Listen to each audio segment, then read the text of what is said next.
Eugene, Oregon, where the Pac-12 is a memory and the Big Ten football has a new frontier. The number 9 Indiana Hoosiers roll into town to face the number 2 Oregon Ducks in a matchup that could define the playoff race. I'm Nathan Johnson alongside Brad Hopkins. It's time to break the huddle. Just a quick note, Brad, to set up this surreal matchup. Oregon in the Big Ten, Indiana good at football. How times have changed. Crazy.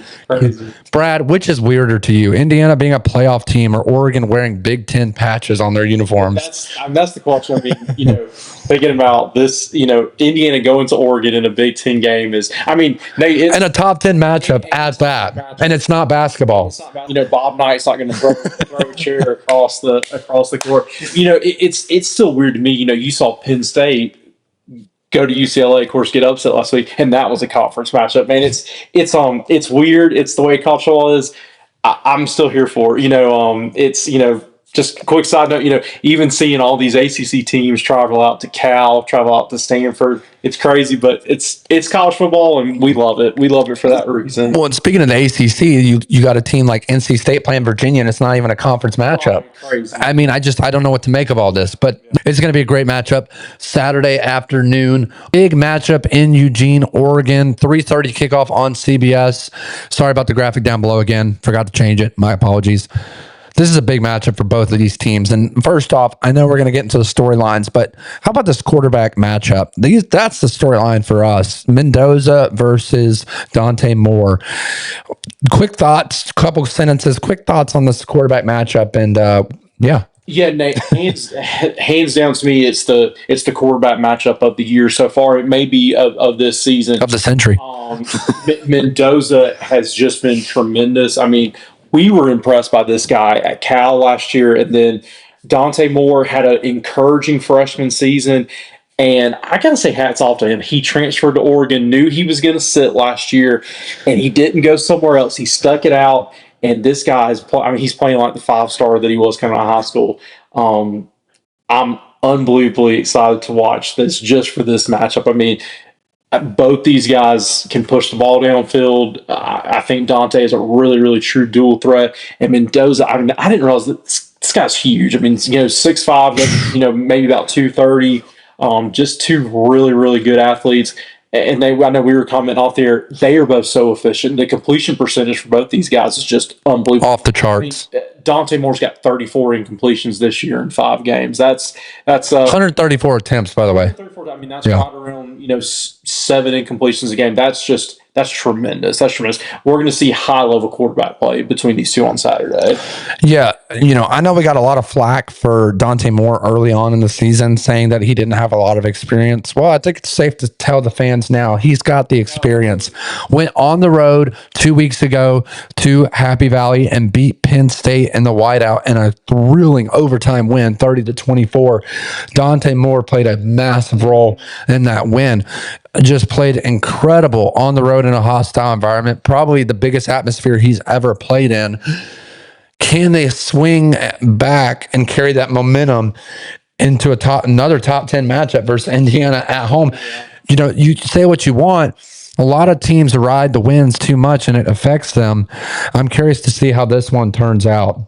Yeah, that's a really, really good point. I do think that it's helped that there's been a little bit of time off. And look, Dan Lanning is one of my favorite coaches in college football. He's going to have these guys ready. Same thing for Curt Cignetti. You would hope. But I think Lanning is, it was one of those things, hey, guys, we get 24 hours to celebrate this. Let's go evaluate ourselves and let's get ready for Indiana. I don't think you're going to have that hangover from a big Penn State win. No, and then you look at Illinois' resume thus far, 5-0 with Indiana. Excuse me. Thank you. Then you look at Indiana's resume, 5-0 this season with a win over Illinois, 63-10. Lit them up. Struggled against. And you called it? I called it. I picked Indiana. Then they barely squeak out against Iowa, 20-15. Iowa's got a great defense. Yeah. was very surprised that they struggled in that one. A program that was once mocked now demands the respect of college football. And I think everyone wanted to see what Curt Cignetti was made of. Yeah. Comes over from James Madison, had a lot of success there. Can he do it at the next level? Okay, maybe he got lucky with the NIL and transfer portal. No, they've bounced forward into the future. 5-0 this year. They bring in Mendoza.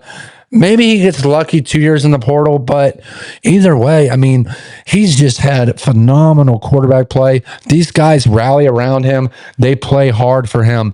And this is a team that you could see make a deep run in the playoffs this year, in my opinion. To me, they're battle tested. They've hit adversity hard, and I think they're ready to move forward this season. The narrative tension growing. Indiana still fighting national perspective after last year's playoff blowout loss to Notre Dame. Notre Dame was just unbelievable last year, made it all the way to the national championship and got beat by one of the most dominant teams in college football history in Ohio State. So I can't blame Indiana there much. Coaching duel, we mentioned them. Dan Lanning versus Curt Cignetti. One for the ages, man. This is a matchup that I hope we continue to see moving forward as a top 25 matchup year after year. Two of the most admired young coaches. Curt Cignetti not as young. Dan Lanning definitely in the game of college football. My question to you, Brad, if you could trade your coach for Lanning or Cignetti right now, how long would it take you to hit accept? Not long. And this is a really interesting question. We're here in SEC country. That's the conference that we're pretty much about. ACC to an extent, but Nate, just a quick side note. Once again, I know I mentioned this. I mention this often. I'm a huge fan of. I love to keep up with the coaching carousel, whether that's head coaches on the move, offense corners, defense corners. Nate, one thing that I'm going to be watching is we could see a couple of more big SEC jobs come open. We've seen Arkansas come open. Who knows if Florida comes open and some others. Do some of these programs take a shot at Curt Cignetti? I mean, Indiana, you've mentioned it, and man, you hit the nail on the head. They're an afterthought. They were the laughingstock of the Big Ten. What everyone remembers about Indiana, if it's anything, it's basketball, and once again, Bob Knight. Curt Cignetti has turned them into a football school. If I'm a team with unlimited resources with a big budget, I'm going after this guy. He's a program builder. He has worked NIL to his advantage because Indiana is a very, very tough place to recruit. I'm taking a swing at this guy. I love him. Another thing, he coached for the GOAT and Nick Saban. He was his wide receiver coach for a couple of years when Nick Saban first got started in Tuscaloosa. I've said I'm a huge Dan Lanning fan. I think he's one of the top 5 best coaches in America. I think Curt Cignetti's in the top 10. But once again, if I'm a program that I need a boost, that I've got a big old fat check to write, Curt Cignetti's my first call. Yeah, he's slightly older. I think he's in his late 50s, early 60s. He's a proven winner at every program he goes to. This is a guy where, maybe the Carolina job opens up too. I'm not saying he would go there. I'm just throwing out another job opening that's probably going to be another basketball school. Sure. If I'm Curt Cignetti, though, and the Florida opportunity opens up, I don't think I take it, honestly. I think what he has at Indiana is great. He's got the donors. Indiana's got a great list of alumni and boosters that are highly supporting this football program. I'll say this, too. If he is to take another job, he's got to say, hey, if I come here, we are committing fully to giving every single resource we have to this football program and turning it into a powerhouse once again. Yeah. No, I think you make a fair point. And, we're going to break down this. Sure. But if I'm Curt Cignetti, I'm staying here because he's got his culture. He has already put his imprint on this program, and he can go down as an Indiana legend. He's already a great head coach there for the Hoosiers. They probably never want to get rid of him unless things just, really go off the rails. But I'm with you, man. He's got such a beautiful thing going. Why go somewhere else for just a headache? But hey, some coaches love that challenge and love the love to rebuild a thing like that. Yeah, we're going to find out Saturday afternoon who is the best coach. And let's talk about the matchup breakdown. When Indiana has the ball, Fernando Mendoza, just an absolute dominant quarterback, over 1,200 yards passing, 16 touchdowns, 1 interception, has been nearly flawless, as we talked about. Roman Hemby, the running back, 351 yards, and Kalen Black give the Hoosiers that balanced attack on the offensive side of the ball. Omar Cooper Jr., this is a guy to look out for this year and in the next coming years in the NFL draft, along with Elijah Surratt.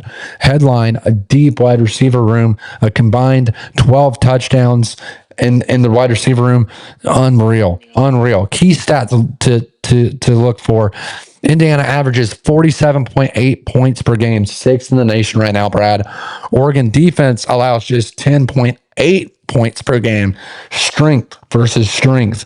Brad, if Indiana's run game hits 4 to 5 yards per carry, does that automatically mean we've got a fourth quarter game in Eugene? Absolutely. And I mean, I think regardless, we are, just because I trust Fernando Mendoza in this Indiana passing game. But if Indiana is able to do that, Nate, it means that we've got a shootout brewing. And I think if that's the case, Oregon could be in some trouble. I think, they have got to be able to say, we want to put as many of our defensive resources on trying to slow down Fernando Mendoza and this Hoosiers passing attack. And really, they're going to want to let their front four control this rush attack. But I really, really like Roman Hemby. He's physical. He's got some burst to him. That's going to be a key matchup. Can the front four of Oregon shut down this Indiana rushing attack? Yeah. When we talk about the other side of the field in Oregon, let's talk about when Oregon has the ball. Dante Moore, in the same liking as Mendoza, has played almost flawless. 14 touchdowns, 1 interception, over 1,200 yards.